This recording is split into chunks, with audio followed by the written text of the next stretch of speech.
ទាំងអស់នេះសុទ្ធសឹងតែជាសកម្មភាពរបស់ខ្ញុំក្នុងការធ្វើជាយុវជនស្ម័គ្រចិត្តនៅក្នុងកម្មវិធីអង្គរសង្គ្រាមប្រឡំឡើងថ្ងៃទី2ម៉ោងប្រហែលជា9ខ្ញុំក៏បានធ្វើដំណើរជាមួយបងក្រុមការងារផ្សេងទៀតដើម្បីជួបទៅកាន់គោលដៅទី1របស់យើងគឺសួនព្រះរាជដំណាក់ទៅដល់ភ្លាមលោកពូស្នងការរងខេត្តសៀមរាបគាត់ក៏បានរៀបចំប្រជុំនិងធ្វើការបែងចែកក្រុមទៅតាមក្រុមនីមួយៗដែលគាត់បានរៀបចំបានបែងចែកការងារជារួចជាស្រេចហើយជាចុងក្រោយក្រុមរបស់ខ្ញុំគឺក្រុមធ្វើការនៅ Pub Street Yes គឺកន្លែងសប្បាយបន្ទាប់ពីប្រជុំមកយើងក៏បានត្រឡប់មកសន្តាគារវិញអូខេអ្នកនរនេះដោយសារតែថ្ងៃនេះខ្ញុំចេញទៅតែប្រជុំនៅទីតាំងសួនព្រះរាជដំណាក់មាត់ស្ទឹងសៀមរាបក៏ដូចជា Pub Street ហើយចំពោះគោលដៅរបស់ខ្ញុំគឺ Pub Street ហើយខ្ញុំយាងគឺថាម៉ោង2ដល់ម៉ោង5និងម៉ោង5ដល់ម៉ោង9យប់ហើយចំពោះ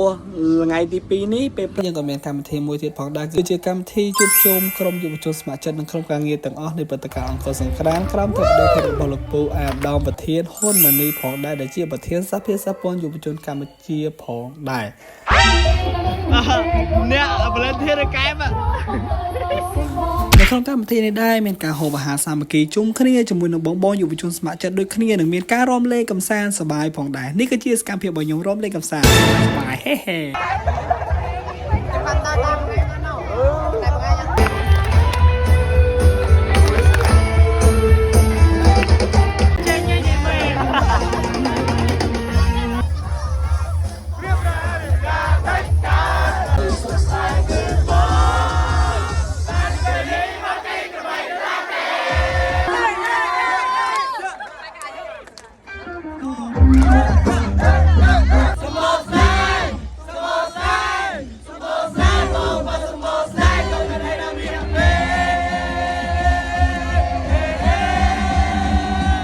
ការងារស្ម័គ្រចិត្តគេថាស្គាល់គ្នាច្រើនខ្លាំងមែនទែនទាំងនេះគឺជាមនុស្សដែលខ្ញុំមិនដែលស្គាល់សោះហើយមកស្គាល់គ្នានាមជាយុវជនស្ម័គ្រចិត្តដើម្បីព្រឹត្តិការណ៍អង្គរសង្គ្រាមនេះហើយគឺជាការងារស្ម័គ្រចិត្តដែលខ្ញុំស្រឡាញ់ដែលខ្ញុំចង់ធ្វើគឺថាស្គាល់គ្នារាប់អានគ្នាដោយសប្បាយរីករាយខ្លាំងមែនទែន